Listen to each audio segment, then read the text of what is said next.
Mesdames, et Messieurs, nous allons voir dans la suite de ce cours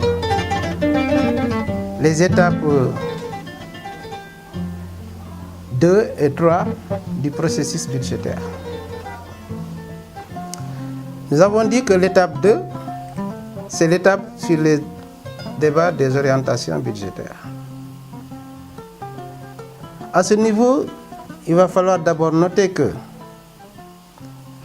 cette étape sur les débats d'orientation budgétaire est une étape légale.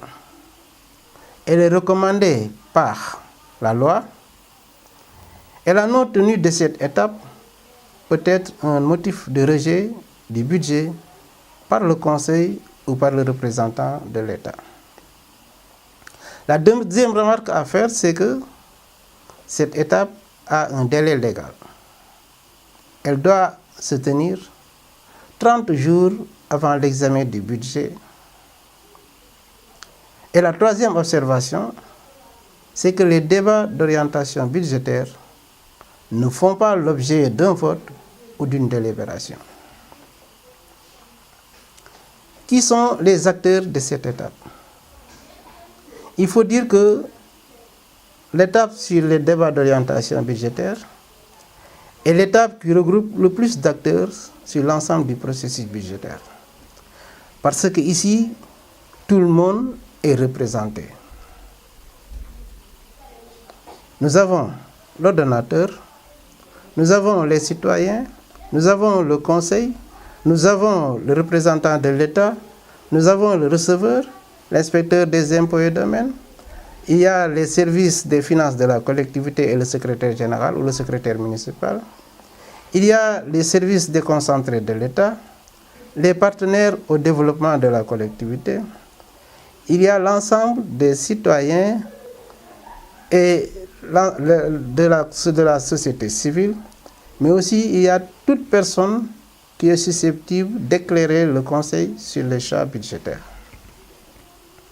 De quoi s'agit-il à cette étape? Parce que nous avons dit que le budget a un caractère participatif. Et c'est au niveau de cette étape que le caractère participatif du budget doit se faire sentir. Il s'agira à ce niveau, pour l'ensemble des acteurs, d'échanger et de poser l'ensemble des problèmes de la collectivité pour dégager les solutions les plus appropriées, mais aussi pour voir comment optimiser les ressources de la collectivité. Comment est organisée cette étape? La réunion d'orientation budgétaire est présidée par l'ordonnateur. C'est l'ordonnateur qui, dans un rapport introductif, qui portera sur les résultats financiers des budgets déjà exécutés, sur les perspectives et les orientations de la collectivité, doit introduire les débats sur les orientations budgétaires.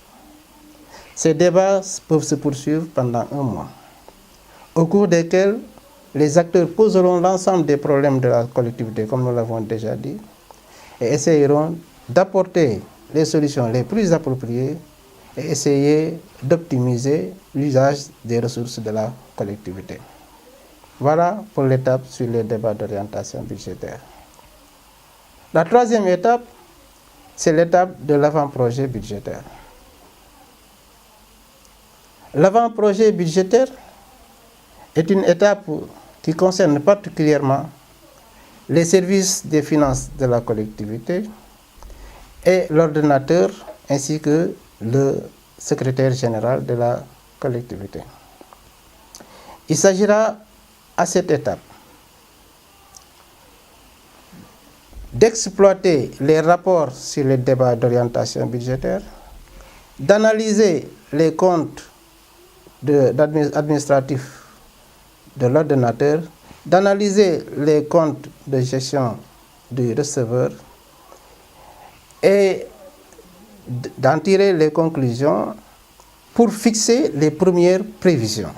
Ces premières prévisions feront l'objet d'un arbitrage de la part de l'ordonnateur, assisté du bureau et du receveur de la collectivité. Comment fixer les premières prévisions? Pour fixer les premières prévisions, il existe plusieurs méthodes, mais nous en retiendrons les deux les plus utilisées. Il s'agira de la méthode de la moyenne triennale et de la méthode des projections budgétaires. Dans la première méthode, il s'agira pour chaque poste de faire la somme des 3 dernières années et de les diviser cette somme par 3 pour en tirer la moyenne.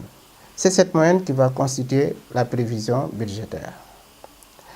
Pour la deuxième méthode, la méthode sur des projections budgétaires, c'est le taux d'évolution des 3 dernières années qui est appliqué à la réalisation de la dernière année pour avoir les prévisions budgétaires.